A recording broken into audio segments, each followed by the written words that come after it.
What's up guys, welcome back to Harry Potter Tales, where it's of course all about Harry Potter. Today I will be addressing another question I've read on Reddit. It said, why was Polyjuice potion the best option for getting Harry to the safe house?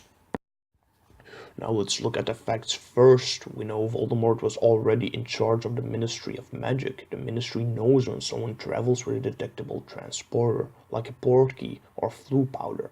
Plus, Harry still had the trace on him, as he wasn't yet 17. This way, Voldemort knew exactly where Harry would go if he tried to escape using a detectable transporter. That's why they had to travel with something the trace can't detect, like broomsticks or testrals. Dumbledore advised Snape to tell Mundungus Fletcher, under the influence of the Imperius Curse, to propose Polyjuice potion as a way of protecting Harry.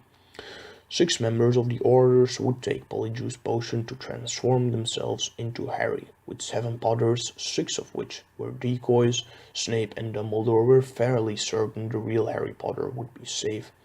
Most members would travel by broomstick, some would travel by testrals, and the real Harry was sitting alongside Hagrid on his motorbike. Now the question here is, couldn't they come up with a better plan? Don't the Death Eaters know Harry and Hagrid have a special bond? And if they don't, the chances of finding the real Harry would be 1 in 7. I wouldn't take those odds, to be honest. An option would be to have Harry take Polyjuice potion to look like someone random and have him fly along the order instead of having 7 Harrys. Now the answer here is actually quite simple. Harry was the only one who had to be killed by Voldemort himself. This was established by both the Death Eaters and the Order of the Phoenix. By having multiple Harrys, it would not only surprise the Death Eaters, it would also keep the Harrys a little bit safer. Instead of having every Death Eater try to kill you, you'd only have Voldemort trying to kill you. And even though Voldemort is a lot more powerful, he'd still have to identify you as a possible Harry, all while flying through the air at high speeds. Now, an even better option would be the following. Why not have Harry sneak out of the house with his invisibility cloak? Now the answer here is because the Order assumed the house was under 24/7 surveillance. We know that wasn't true, as the Order was perfectly able to gather on the street right before taking off, but they didn't know this. They assumed there would have been an ambush.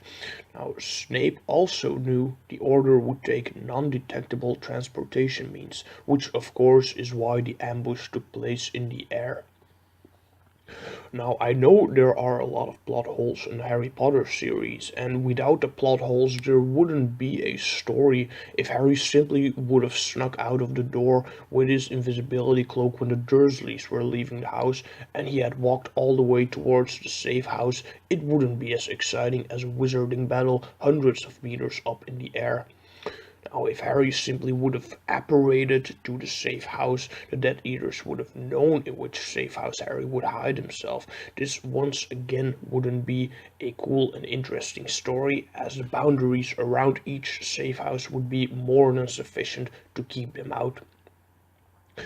Alright guys, that's it for this video. How would you ensure Harry's safety during his transportation? Let me know in the comments. Please subscribe, smash that like button, and I'll see you next time. Peace.